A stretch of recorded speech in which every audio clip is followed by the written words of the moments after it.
The Galactic Council's security checkpoint at Station Epsilon 7 had processed thousands of species over its 200-year operation. The Thoraxians with their crystalline exoskeletons, the gaseous Veilborn in their containment suits, even the notoriously paranoid Krell who traveled with personal shield generators. But nothing, absolutely nothing, had prepared Security Officer Zixthor for the human standing before him. "Please surrender all weapons and prohibited items," Zixthor recited in perfect galactic standard, his 4 eyes scanning the 2 humans with routine disinterest. The male human, who had introduced himself as Oliver, stepped forward first. He placed a standard kinetic pistol on the scanner tray, followed by a combat knife. Standard issue. Boring. Zixthor nodded approvingly. Then came Anna.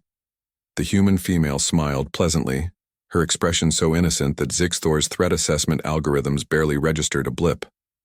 She reached into her jacket pocket and produced a plasma cutter. Then another pocket yielded a monofilament wire garrote. A third pocket contained what appeared to be a collapsible electromagnetic pulse device. Zixthor's mandibles clicked with mild interest. "Is that all?" "Oh, sorry," Anna said cheerfully. "I forget what's in all of them." What followed would later be described in Zixthor's incident report as the longest 12 minutes of my career. Anna began systematically emptying her pockets. Not just the obvious ones on her jacket and pants, but pockets that seemed to violate several laws of physics. Her boots contained retractable blades. Her belt buckle was actually a disguised laser pointer powerful enough to cut through titanium. The seams of her jacket held flexible armor plates that doubled as throwing weapons. "Pocket 19, Oliver said helpfully, keeping count on his datapad while other travelers in line began recording the spectacle. From her sleeve emerged a neural disruptor no larger than a writing stylus. Her collar contained a garrote wire. The lining of her jacket produced 3 different types of grenades: fragmentation, electromagnetic, and something Zixthor's scanner couldn't even identify. Is that a biological agent?"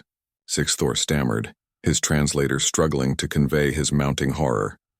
"Oh no, that's just my lunch," Anna corrected, pulling out a small container. "The biological agent is in pocket 27. A crowd had gathered.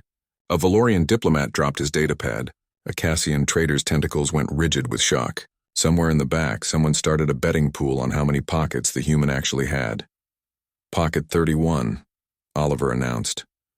Anna pulled out what appeared to be an innocent compact mirror. With a twist, it transformed into a directed sound weapon capable of shattering organic matter at 50 meters. Zixthor had called for backup at pocket 15. By pocket 39, the entire security team stood watching in horrified fascination as the scanner tray overflowed, and additional tables had to be brought out. "How?" Zixthor finally asked, his professional composure completely shattered. "How do you even have this many pockets? We scanned you. You're wearing a standard jacket and pants." Anna shrugged, reaching into what appeared to be solid fabric on her thigh and producing a plasma torch. "Humans are really good at making pockets. It's kind of our thing."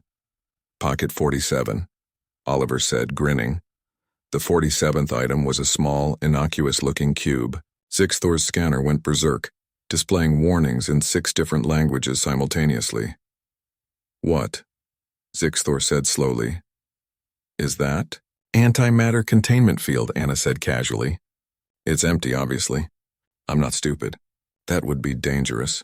The entire security checkpoint fell silent. "Empty?" Zixthor's voice climbed 3 octaves. "You carry an empty antimatter containment field as a pocket item." "Well, you never know when you might need one," Anna explained reasonably. "Last month, Oliver and I had to stabilize a collapsing star to save a mining colony. Really glad I had it then.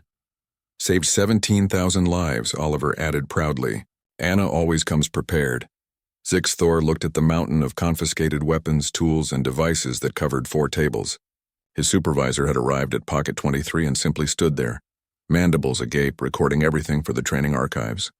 "Is that everything?" Zixthor asked weakly. Anna patted herself down thoughtfully. "I think so." "Oh, wait." She reached behind her back, into a pocket that definitely hadn't been there a moment ago, and produced one final item, a standard multi-tool. "Can I keep this one?" she asked hopefully. "It has a bottle opener and the station bar makes really good Centauri ale." Zixthor stared at her. He stared at the mountain of contraband. He stared at Oliver, who was still grinning like this was the most normal thing in the galaxy. "No," he said finally. Anna sighed and placed the multi-tool on the pile. "Fair enough." As they processed through security, a procedure that took another hour just for the paperwork, Zixthor couldn't help asking one final question. Why? Why do you carry all of this? Anna exchanged a glance with Oliver, who shrugged. She turned back to Zixthor with that same innocent smile. "Officer, we're humans. The galaxy is a dangerous place and we're small, squishy, and have no natural defenses. No armor plating, no venom, no telepathy. Just big brains and opposable thumbs." She gestured to the confiscated arsenal. "So we make pockets. Lots of pockets. And we fill them with solutions to problems we haven't encountered yet." That's insane," Zixthor whispered. "That's humanity," Oliver corrected cheerfully.